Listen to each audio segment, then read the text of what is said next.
Steven Gerrard has called for more to be done to tackle abuse after Glen Kamara was booed during Rangers' 1-0 Europa League defeat to Sparta Prague, in which the midfielder was also sent off. Now, the incident comes 5 months after Slavia Prague defender Ondrej Kudela was banned for 10 matches, having been found guilty by UEFA of racist behaviour towards Kamara, who received a 3-game ban himself for an alleged assault on the Czech player. Now, the game was initially supposed to be played behind closed doors at Sparta's Letna Stadium, following a separate racist incident where Monaco's Aurélien Tchouameni was subjected to abuse. UEFA instead agreed for the game to go ahead in front of mainly school children, with some accompanying adults. Kamara was regularly booed when he touched the ball, and unlike other players in the Rangers team. Well, listen, I'm fully aware now. I haven't watched the game back with audio on, and I'm actually surprised that I wasn't aware of it during the game.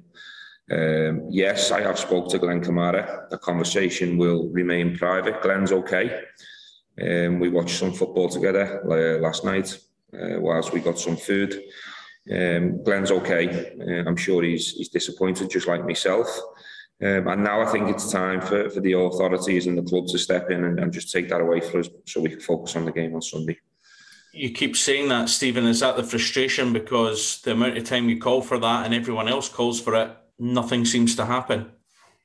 Yes. Listen, there's lots, there's hundreds and thousands and maybe more people disappointed and frustrated because these things keep raising their head. Far too often, and unfortunately the punishments are not enough. I said last night there needs to be more done, and it's the only way it's going to get eradicated, because the punishments are nowhere near severe enough. Rahman, please. Stephen, just on that, if I may, is it something you think Rangers might consider writing or speaking to UEFA about? Yes, I've just said, I've been told that Rangers are going to take it up with UEFA. I think that's already happened, and then wheels are already in motion. And I'll certainly be pushing in my direction to make sure that's the case. Well, as you can see, Nader Manua joins me now on the football show. OK, this was a crowd of mainly school children, Nader, and here we are talking about it again. Steven Gerrard saying bigger punishments. But what should they be? Do you know what? I think when we look at the way that things are done in different countries, it's tough, because I think we see things through the prism of how we do things in England, how people should be punished in England, because we accept that, essentially we live in a more diverse society, and that needs to be represented in the way that we take part in, national level type sport. But over there, the school children are prepared to do it because there's nobody telling them that's the wrong thing to be doing. Whether that's coming from their parents or other people in the crowd, like, Kamara is the enemy. This is what he is. They might not even have any real idea or context as to why they're doing what they're doing. But as we look in at them, you think it's crazy. It's literally insane. Like, how is Kamara the villain in this piece here? Why is that okay to boo somebody like that based on what came before?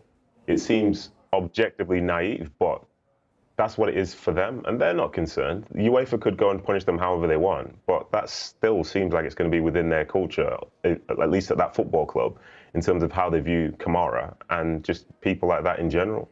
And I think that is, that's essentially the problem for me, because, as I say, we can say that things need to get better on the sort of like European level, and to a certain extent national level, but if other people aren't going to buy into it, then you can punish them all you want, but it changes nothing apart from the fact that, say, 1 or 2 people who maybe are the worst can't come into a stadium, but the views still remain the same. Does it eradicate even more hope in your mind that it was school children? I think there's an argument to say that, the younger people in today's society are seeing a more diverse sort of groups. They're seeing more diverse groups around them. They're seeing different types of people, whether it's to do with race, sexuality, beliefs, anything like that. But then the argument on the other side of that is they're still being taught about the world by people who maybe have a different set of views. And I think in some ways you can see that in what happened yesterday. Because maybe for lots of those kids, maybe they haven't fully bought into it themselves, but they're being told, look, this is an acceptable thing to do. if children were accompanied by their parents and they were booing, if the parent knew what the context was, they'd surely tell the child to stop booing.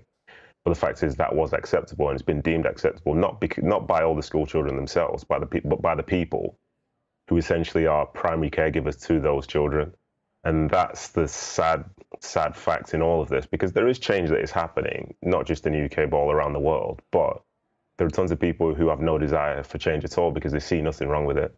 That display from the school children and from certain sections of the crowd yesterday, they don't see that as being wrong, even though you can try and present an argument which will show that it is. They don't see that as being wrong. And that's surely just going to perpetuate through generations. If they can do that and it be seen as a thing which unites a fan base, like this football is so tribal, like how do we change that?